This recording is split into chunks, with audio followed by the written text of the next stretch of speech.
John Miller swam through the clear blue waters near the Greek coast. The sun made patterns of light dance on the sandy bottom below. John loved these research dives. As a marine archaeologist, he spent most of his time looking for old shipwrecks and lost treasures. Today seemed like any normal day until the water around him began to move in strange ways. The current grew stronger, pulling John away from his planned route. He kicked his legs harder, fighting against the pull, but it was no use. The water spun him around like a leaf caught in a whirlpool. His diving equipment twisted around his body. Panic filled his chest as he struggled to keep his breathing regular. Then, everything went dark. When John opened his eyes again, he was still in water, but something was different. The water felt warmer, and the coastline in the distance didn't look right. He swam to shore, his mind racing with confusion. As he pulled himself onto the rocky beach, he noticed strange wooden ships in the distance. They didn't look like modern vessels. They looked ancient, with large sails and rows of oars extending from their sides. "This isn't possible," John whispered. To himself, he removed his diving mask and oxygen tank, setting them on the beach. The hot sun beat down on his wet suit as he looked around for signs of civilization. Any resort, beach house, or tourist would do. But there was nothing modern in sight. Instead, he saw men in strange clothing walking along a distant path. They wore what looked like leather armor and carried spears and round shields. John's years studying ancient history kicked in, and a crazy thought entered his mind. Those men looked exactly like Persian soldiers from around 480 BCE. "I've hit my head," John said aloud. "I'm hallucinating or dreaming," but the rocks felt real under his feet. The salt water dripping from his hair tasted real. And when the group of soldiers spotted him and began shouting in a language he didn't understand, their angry voices sounded very real indeed. John grabbed his diving mask but left the heavy oxygen tank. Whatever was happening, he needed to move. Fast. The soldiers were running toward him now, pointing and yelling. One of them drew a sword that gleamed in the sunlight. Running on pure instinct, John turned and fled inland, away from the beach. His wetsuit made movement difficult, but fear pushed him forward. He knew that if those really were ancient Persian soldiers, being caught by them would be very bad. In this time, strangers were often treated as spies or enemies. John ran until his lungs burned. He found a small grove of olive trees and hid there, peeling off his wetsuit and hiding it under some rocks. Now wearing only the shorts and t-shirt he had on underneath, he might blend in better from a distance, though his clothes would still look strange to anyone from this time. For 3 days, John moved only at night. He avoided roads and stayed hidden during daylight hours. He drank from streams and ate berries he recognized as safe from his survival training. All the while, his mind tried to make sense of what had happened. Had he somehow traveled back in time? It seemed impossible, yet everything he saw supported this crazy idea. On the 4th day, John's luck ran out. He was spotted by a farmer who called out to nearby Persian soldiers. Within minutes, John was surrounded by 5 armed men who looked at his strange clothes with suspicion. They took him to their camp, where a man who seemed to be their leader questioned him. John tried to communicate using the few words of ancient Greek he knew from his studies, but this only made things worse. The soldiers became angry, believing he was mocking them or using some kind of code. John spent a night tied to a post, listening to the soldiers discuss what to do with him. He didn't understand their words, but their tones and gestures told him enough. They thought he was a Greek spy. In the morning they would execute him. When dawn came, John watched as they prepared a block of wood. One soldier sharpened a large, curved blade. John knew he was about to die in a time thousands of years before he was born. No one in his time would ever know what happened to him, but fate had other plans. As they untied him from the post to lead him to his execution, a horn sounded from somewhere in the distance. The camp erupted in activity. Men ran to gather weapons and form lines. John's guards were distracted for just a moment, but it was enough.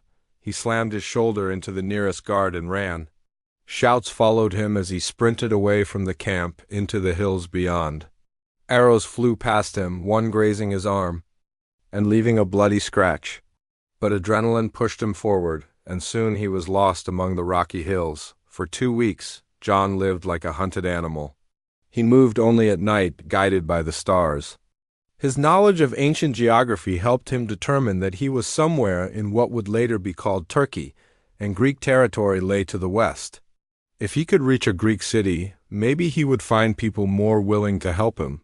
John learned to survive on wild plants and small animals he could trap. He stole a cloak from an unattended clothesline, which helped him blend in from a distance. But the Persians hadn't given up their search.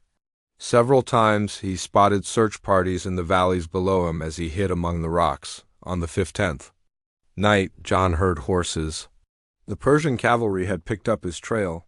He ran through the darkness, his feet bleeding from weeks of travel without proper shoes. The sound of hooves grew closer. John knew he couldn't outrun horses, especially in his weakened state. As the first light of dawn broke over the hills, John saw the cavalry on the ridge behind him. 5 riders, their spears catching the early morning light. They had spotted him too, and now they rode directly toward him. John ran harder than he ever had before. His lungs felt like they were filled with fire. His legs trembled with exhaustion. The sound of hooves grew louder with each passing second. Then, just as he thought all hope was lost, John spotted something ahead. A small opening in the hillside, partially hidden by hanging vines. A cave. Without hesitation, he dove through the vines and into the darkness beyond. John pressed himself against the cool stone wall, trying to quiet his desperate breathing. Outside, he could hear the horses stop. Men called to each other in their foreign tongue. John inched deeper into the cave, hoping they wouldn't follow. The cave extended further back than he expected. The walls felt strangely smooth under his fingers as he moved away from the entrance. Soon, the voices of the Persian soldiers faded, but John kept going. Something about this cave felt different, safer somehow. As if he was meant to find it. Little did John know that deep within this ancient cave, something was waiting for him, something that would change his fate forever. John moved deeper into the cave. The sounds of the Persian soldiers faded behind him. He touched the walls as he walked. They felt too smooth to be natural. Someone had carved this tunnel long ago. His fingers traced strange symbols cut into the stone. Even with his knowledge of ancient languages, John didn't recognize them. The only light came from his diving watch. Its soft blue glow showed just enough of the path ahead to keep him from stumbling. John wondered how far the cave went. He had studied many ancient sites, but nothing like this. The air grew colder as he walked. It smelled old, like dust and secrets. After walking for what seemed like hours, John heard something new. A soft humming sound filled the air. It wasn't mechanical. It sounded like a woman singing without words. The sound came from everywhere at once. It bounced off the walls and wrapped around him like a blanket. "Hello?" John called out. His voice echoed down the tunnel. The humming stopped. "I've been expecting someone like you," a woman's voice answered. It sounded like honey and smoke mixed together. John froze. The voice hadn't come from any clear direction. It seemed to flow from the walls themselves. He turned in a circle, trying to see who had spoken. "Who's there?" he asked, his heart beating faster. "Come forward," the voice invited. "You have nothing to fear from me, not yet." John didn't like the sound of "not yet," but he had nowhere else to go. The Persians might still be waiting at the cave entrance. He took a deep breath and continued forward. The tunnel opened into a large chamber. John's watch light couldn't reach the ceiling. The room seemed vast. In the center of the chamber stood a woman. At least she looked partly like a woman. Her skin was pale with a slight green tint. She wore a simple white dress that seemed to glow in the darkness. But what caught John's attention was her hair. It wasn't hair at all. Instead, dozens of small snakes grew from her head. They moved and twisted like living things, hissing softly. John knew what he was seeing, but his mind refused to accept it. It wasn't possible. You can't be ... quote, he stammered. "Medusa?" The woman smiled. Her golden eyes shone in the Darkness. Is that what they call me in your time? The Greeks have always told such ugly stories about me. John remembered the myths. Anyone who looked at Medusa would turn to stone. He quickly looked down at the floor. You need not look away, Medusa said, her voice amused. The stories are not entirely true. I can control my power. You will not turn to stone unless I wish it. Slowly, John raised his eyes. Medusa was studying him with interest. Up close, she was beautiful in a strange, frightening way. Her golden eyes had vertical pupils like a snake's. How do you know I'm from another time? John asked. I exist between times, she explained. Past, present, future, these mean little to me. I can sense the displacement in you. You do not belong here. Can you help me get back to my time? John asked, hope rising in his chest. Medusa circled him slowly. Her snake hair moved with her, watching John from all angles. Perhaps, she said. But first, tell me how you came to be here. John explained about his dive, the strange current, and how he woke up in ancient Persia. He told her about being chased by soldiers and finding the cave. As he spoke, Medusa nodded as if his story confirmed something she already knew. The waters near Greece have always been thin places between worlds, she said. You fell through a crack in time. Such things happen more often than humans realize. Can I get back the same way? John asked. No, that path is closed to you now. Medusa moved to a small pool of water at the edge of the chamber. She waved her hand over it, and images appeared on the surface. John saw modern buildings and cars. His world, but there are other ways. Outside the cave they heard shouts. The Persian soldiers had not given up their search. They will find this place soon, Medusa said. Time grows short. Please, John begged. I need to get home. I can offer you power, Medusa said. Power to survive in this harsh world. Power that might even help you find your way back. What kind of power? John asked, suspicious. A fraction of my own. Medusa's golden eyes glowed brighter. The ability to turn your enemies to stone with a glance. Not permanently, as I can, but long enough for you to escape them. It sounded impossible. Magic wasn't real. But then again, time travel wasn't supposed to be real either. And here he was, talking to a mythological creature in an ancient cave. What's the catch? John asked. There was always a catch in the myths. Medusa smiled, showing teeth that came to slight points. All magic demands a price. For each person you turn to stone, 1 year of your life will be taken. A year of my life? John repeated. Yes, and should you use this power against someone innocent, someone who means you no harm, your own body will begin to turn to stone. Starting with your fingers and toes. John thought about this. It was a high price. But what choice did he have? The Persians would kill him if they caught him again, and he needed to find a way home. Why would you help me? He asked. Medusa's smile faded. I have been trapped in this place for centuries. Neither fully in your world nor outside it. The energy released when someone uses my gift. It weakens my prison. Each time you use the power, the walls between us thin.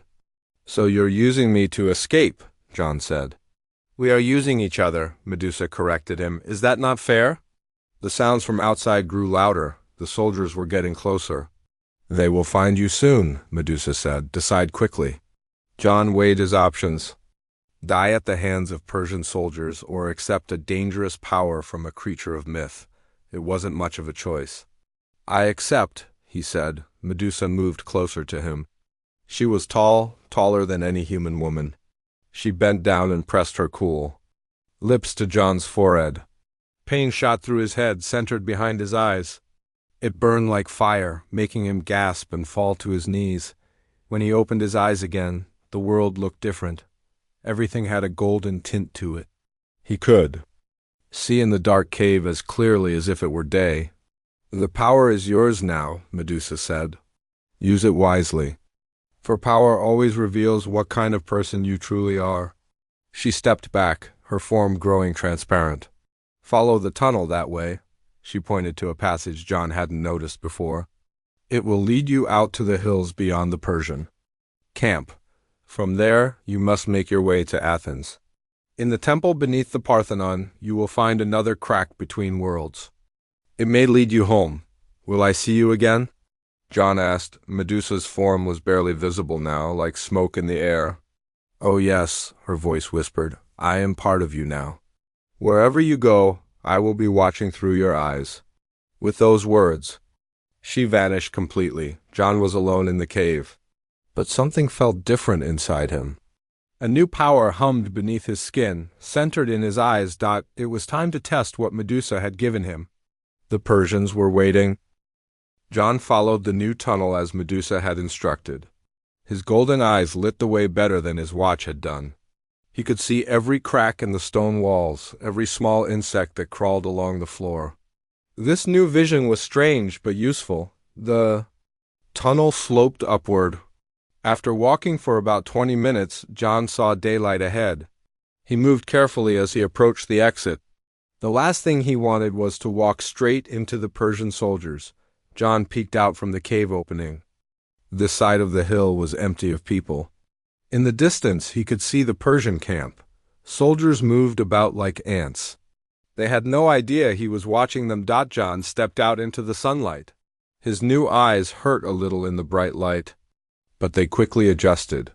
He needed to test Medusa's power, but how? He didn't want to waste years of his life unless he had to. He didn't have to wait long. 3 Persian soldiers appeared around the side of the hill. They had been searching the area and now stood frozen in surprise at the sight of John. Then they yelled and drew their swords. John had no choice. As the soldiers ran toward him, he focused on them the way Medusa had taught him. He pictured them turning to stone. He felt a strange energy build behind his eyes. The sensation was like nothing John had ever felt before. Power rushed from his core to his eyes. It felt like electricity moving through his body. When it reached his eyes, they burned hot for a second. The 3 Persian soldiers stopped running. Their skin turned gray. Their movement slowed, then stopped. Completely. In seconds, 3 perfect stone statues stood where living men had been moments before. Their faces were frozen in expressions of shock and anger. John gasped. It had worked, but immediately he felt different. A deep tiredness settled in his bones. He knew without being told that he had just lost 3 years of his life. The cost of the power, he didn't have time to think about it. More shouts came from around the hill. The rest of the search party had heard their friends. John ran in the opposite direction, away from the camp and into the hills beyond. For days, John traveled west. He avoided roads and villages when he could. When he had to use Medusa's power, he did so carefully. Each time, the deep tiredness grew worse. By the end of the first week, he had turned 8 more soldiers to stone. 11 years of his life gone. One morning, John woke up and noticed something strange about his left pinky finger. The skin looked slightly gray. When he touched it, it felt harder than normal, like a callus. Was this a sign that the power was changing him? Medusa had warned him about using the power against innocents, but he had only used it on soldiers trying to kill him. Medusa? John whispered to the empty air. What's happening to me? No answer came. But that night she visited him in a dream. They stood together in her cave, her snake hair moving gently around her face.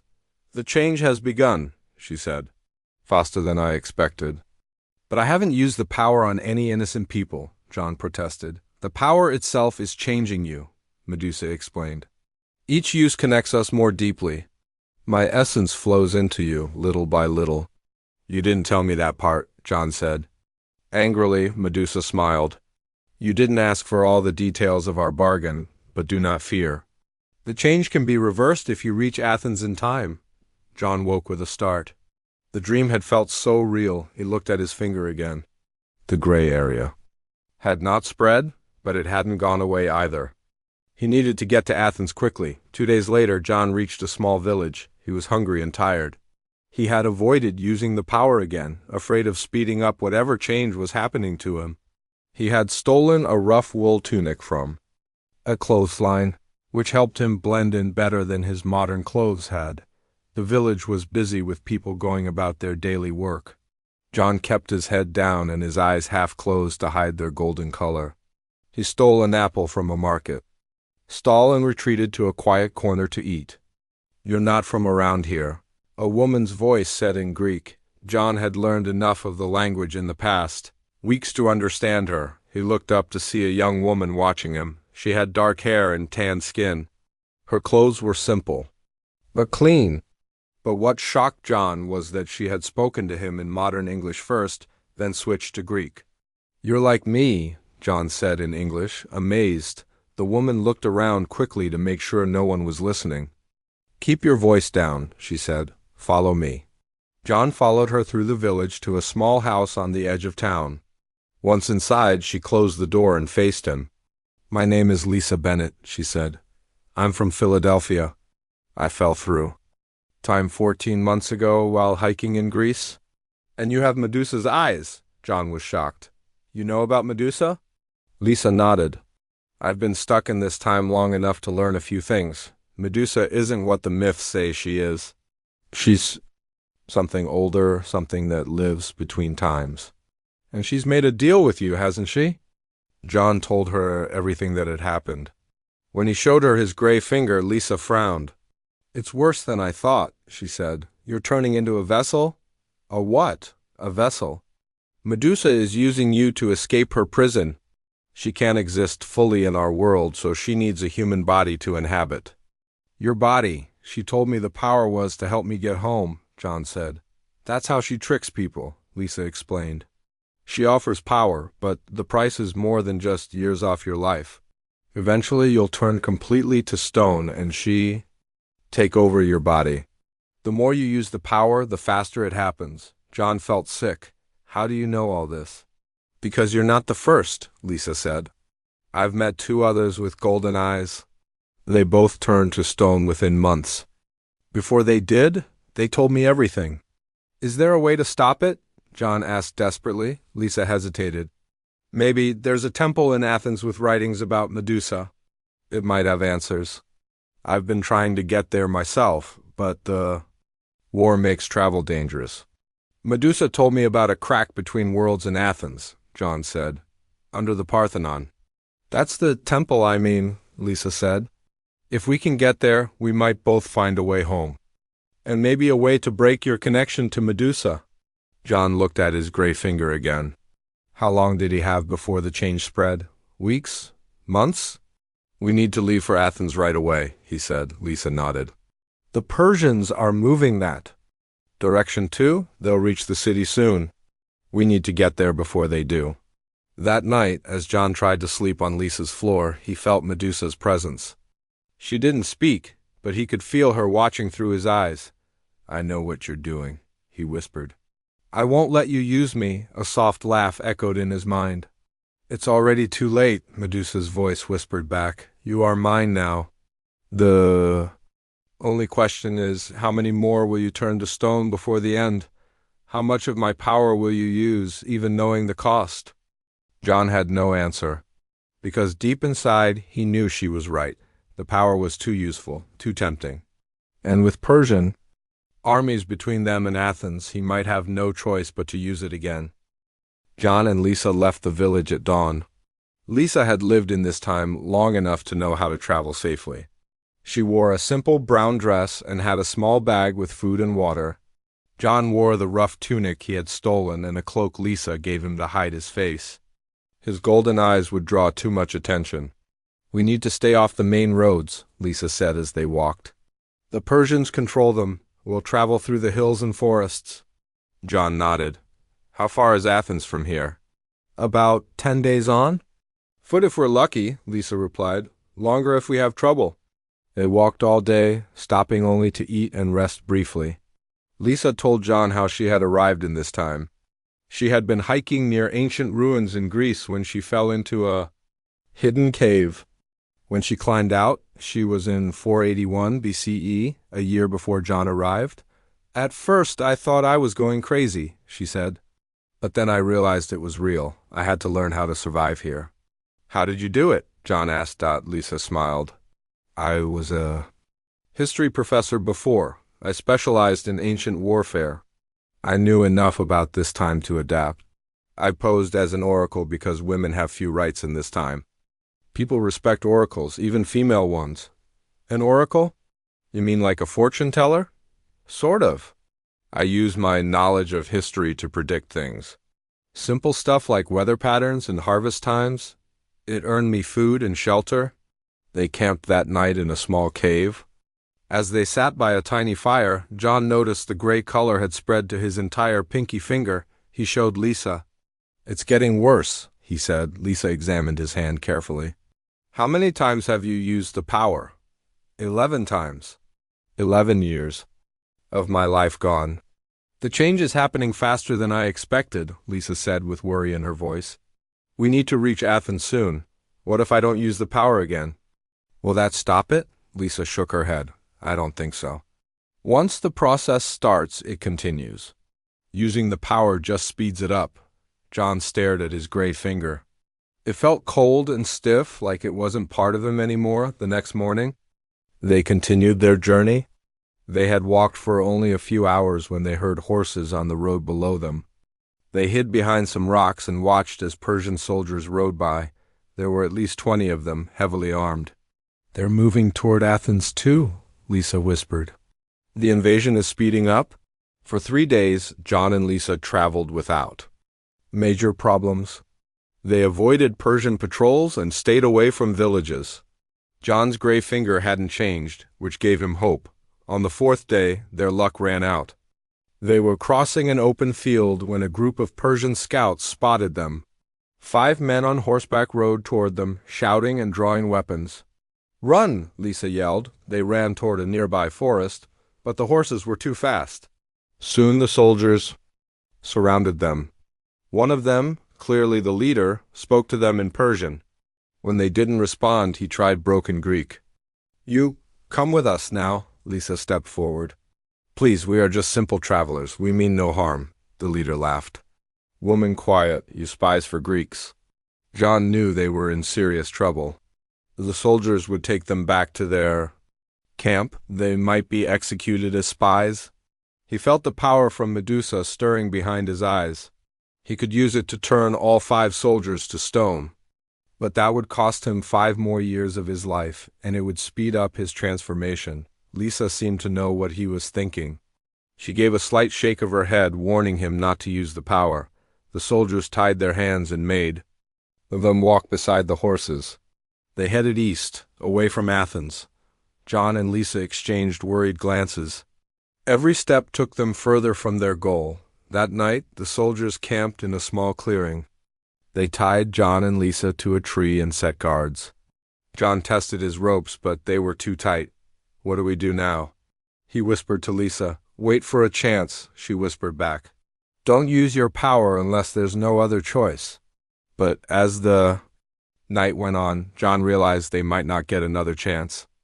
In the morning, the soldiers would take them to the main Persian camp. They would never reach Athens. John felt Medusa's presence grow stronger in his mind. "Use the power," her voice whispered. "Set us free." "Us?" John thought back. "You and me." Medusa's voice said, "We are becoming one. Can't you feel it?" And John could feel it. The power was part of him now. Using it felt natural, right? He looked at his gray finger and saw that the color had spread to his hand. The process was continuing even without using the power. When the camp was quiet and only one guard remained awake, John made his decision. He focused on the guard, feeling the now familiar energy build behind his eyes. The guard froze, his skin turning gray. In seconds he was stone. Lisa gasped, "John, no!" But it was too late. John felt the year drain from his life.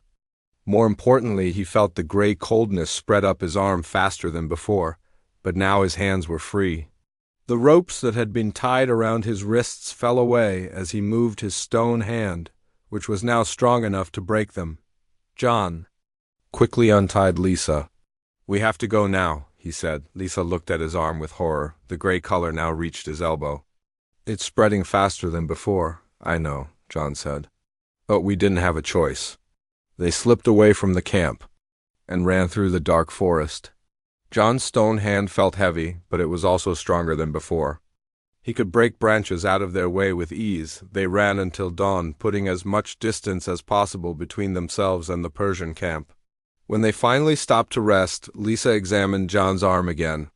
"The temple in Athens has to have answers," she said. "Ancient texts mention rituals that can break Medusa's hold." John wasn't sure if he believed that anymore. The gray had spread to his shoulder now.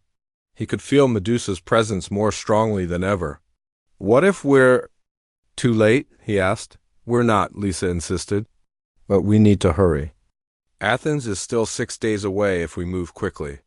They continued their journey with new urgency. John found that his stone arm was useful for climbing and breaking through obstacles, but it was a constant reminder of what was happening to him. Each day the gray spread a little more. By the time they reached the outskirts of Athens 5 days later, his entire left arm and part of his chest had turned to stone. What worried John most was that he was starting to hear Medusa's thoughts, as if they were his own. Sometimes he couldn't tell which ideas were his and which were hers. Lisa noticed the change in him, too. "You're quieter," she said, as they looked down at Athens from a nearby hill. "You talk to yourself sometimes." "I'm talking to her," John admitted. "She's always there now. Sometimes I think her thoughts. Sometimes I feel what she feels." Lisa put her hand on his normal arm. "We're almost there. One more day." Below them, Athens was preparing for war. They could see soldiers on the walls, people moving supplies into the city, and in the distance, rising above everything else, stood the Acropolis. The Parthenon gleamed, white in the sun. Somewhere beneath it was the temple that might save John's life and send them both home, but between them and the city stood the advance forces of the Persian army. Hundreds of soldiers camped on the plains before Athens. The city would soon be under siege. "How do we get past them?" John asked. "I don't know," Lisa admitted, "but we have to try." John felt Medusa stir in his mind. "Use the power," she urged. "Turn them all to stone." "I can't," John thought back. "There are too many. It would kill me." "Then we will find another way," Medusa said, "together." John wasn't sure if that was a promise or a threat. But as night fell and they prepared to sneak past the Persian lines, he knew one thing for certain: time was running out. Night fell over Athens. John and Lisa hid in the shadows, watching Persian soldiers patrol the area. Getting into the city would not be easy. The main gates were heavily guarded. Soldiers checked everyone who tried to enter. "We need another way in," Lisa whispered. John nodded. Half of his body was stone now. His entire left side from shoulder to hip had turned gray and hard. He could still move, but it was getting more difficult. Inside his mind, Medusa's voice grew stronger each hour. "There," Lisa pointed to the east side of the city. "There's a small stream that runs under the wall. I've used it before to sneak in and out. The opening might be big enough for us to squeeze through." They moved carefully through the darkness, staying low to the ground. Twice they had to freeze and wait as Persian patrols passed nearby. Finally they reached the stream. It was narrow, and the water was cold. "The gap is just wide enough for a person," Lisa said. "You'll have to go first. I'll follow." John looked doubtful. "With my stone body, I might get stuck." "We have to try," Lisa insisted. "It's our only chance." John nodded and slid into the cold water. He moved slowly to avoid making noise. The water only came up to his waist. He ducked down and saw the gap in the wall where the stream flowed through. It was smaller than he had hoped. "I'll go first," he whispered to Lisa. "If I get stuck, you find another way in." John took a deep breath and pushed himself under the water.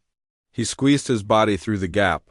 His stone side scraped against the opening. For a moment, he thought he was stuck.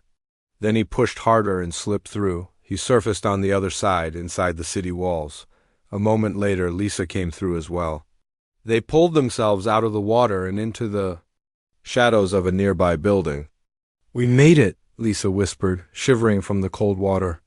"Now we need to reach the Acropolis," John said, looking up at the hill in the center of the city.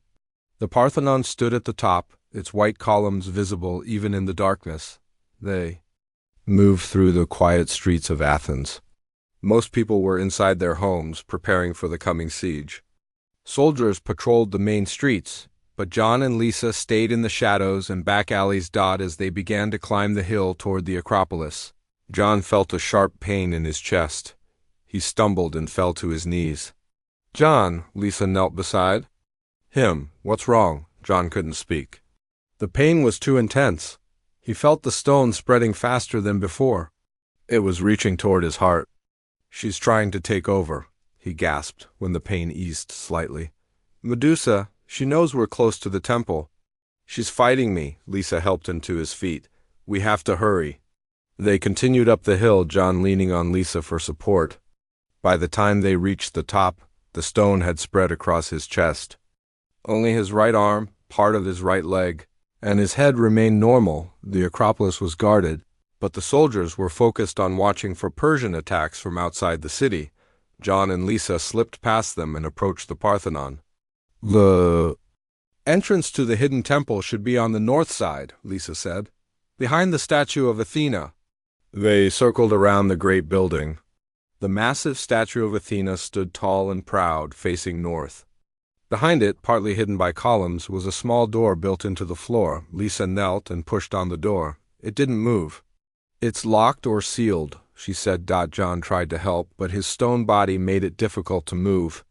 "How do we open it?" Lisa examined the door more closely. "There are symbols carved around the edge, the same kind you saw in Medusa's cave." Inside John's mind, Medusa was screaming now. The pain was almost unbearable. "She doesn't want us to open it," he gasped. Lisa traced the symbols with her fingers. "These tell how to break Medusa's power," she said. "My Greek isn't perfect, but I think it says the door will open for one touched by Medusa's gift." "That's me," John said. He placed his remaining human hand on the center of the door. For a moment, nothing happened. Then the symbols began to glow with a soft golden light. The door slowly swung open, revealing a narrow staircase leading down into darkness. "It worked!" Lisa exclaimed. They descended the stairs carefully. John's stone leg made it difficult, but Lisa helped him. At the bottom, they found a small circular room. The walls were covered with the same strange symbols. In the center of the room was a pool of still water, glowing with a soft blue light. "This is it," Lisa said. "The text I read called this the Pool of Echoes. It's a place where the walls between times are thin." John looked at the pool. The water was perfectly still, like a mirror. As he gazed into it, he saw images: his home, his office at the university, modern buildings and cars, his world. "I can see home," he whispered. Lisa looked too. "I see Philadelphia," she said with wonder in her voice. "My apartment, my books." The pain in John's chest suddenly intensified. He fell to his knees beside the pool. The stone had nearly reached his heart now. Medusa's voice in his mind was no longer words, but pure rage and fear. "She's afraid of this place," John realized. "The pool can send us home, but it can also trap her again." Lisa knelt beside him. The symbols on the wall describe a ritual. If someone with Medusa's power willingly gives it up, it creates a seal that can trap her for centuries. "How do I give up the power?" John asked, his voice weak. "You have to reject her completely and immerse yourself in the pool," Lisa explained. "But John, there's a risk. The texts weren't clear about what happens to the person. You might not survive." John looked down at his mostly stone body. "If I don't try, I'll be a stone soon anyway. And Medusa will use my body to escape into the world." He dragged himself to the edge of the pool. Inside his mind, Medusa fought desperately. "You'll die," her voice screamed. "We'll both die." "Better than let you escape," John thought back. Lisa grabbed his remaining human hand. "There's something else," she said quickly. The texts mentioned another option. Instead of rejecting the power, you could embrace it fully. Control it rather than letting it control you. It's dangerous, but if it works, you might be able to use the power without turning to stone. John hesitated. "Is that even possible?" "I don't know," Lisa admitted. "But you have a choice." John thought about it. Reject the power and possibly die, but definitely trap Medusa. or embrace the power and try to control it, with the risk of Medusa taking over completely. In his mind, he felt Medusa's presence.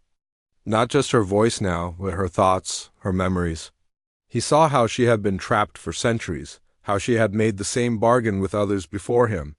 He felt her fear and her desperate desire for freedom. John made his decision. He pulled away from the pool and sat on the floor of the temple. "I'm going to try to control it," he said, "not reject it." "Are you sure?" Lisa asked, worried. John nodded. "Help me stand in the center of the room." Lisa helped him to his feet. Standing in the center of the circular chamber, John closed his eyes. Instead of fighting Medusa's presence, he opened his mind to it completely. "I accept your power," he thought to her, "but on my terms, not yours." The pain was incredible as the stone continued to spread. But instead of resisting it, John embraced it. He felt the power flow through him, into him, becoming part of him. For a moment he thought he had made a terrible mistake. Then suddenly the pain stopped. John opened his eyes. Lisa gasped. His body was still partly stone, but the spread had stopped. His eyes glowed golden, brighter than before. "John?" Lisa asked cautiously. "Is it you?" John nodded. "It's me. And her too, in a way, but I'm in control now." He looked at the pool again. In its surface he could see both their homes. "We can go back," he said. "The pool will take us home." Lisa stepped closer to the water. "How does it work?" "We just step in," John said, somehow knowing this was true. "Think about when and where you want to go. The pool will do the rest." Lisa looked at him. "What about you? Will you still be like this?" John looked down at his partly stone body. "I don't know, but I'm still me. The important parts, anyway." Lisa took his hand, the stone one this time. "Let's go home," she said. Together they stepped into the pool. The water swirled around them, glowing brighter. Images flashed by ancient Greece, medieval Europe, modern cities. John concentrated on his home, his time. He felt the pull of the currents, just like when he had first been transported. The last thing he saw before the light became too bright was Lisa's face, smiling at him. Then everything went white. John woke up on a beach. Modern buildings lined the shore. Cars drove by on a nearby road. He had made it home. He looked down at his body, expecting to see stone. Instead, he saw normal skin. The stone was gone, but when he caught his reflection in a nearby window, his eyes still glowed golden. Medusa was still with him, a part of him now, under control. But still there. John smiled. He had escaped the Persian army. He had bargained with Medusa. And in the end, he had found a way to make the bargain work for both of them. Somewhere deep in his mind, he felt Medusa's presence. Not fighting him now, but watching, waiting. Time would tell if their unusual partnership would last. But for now, John was just happy to be home.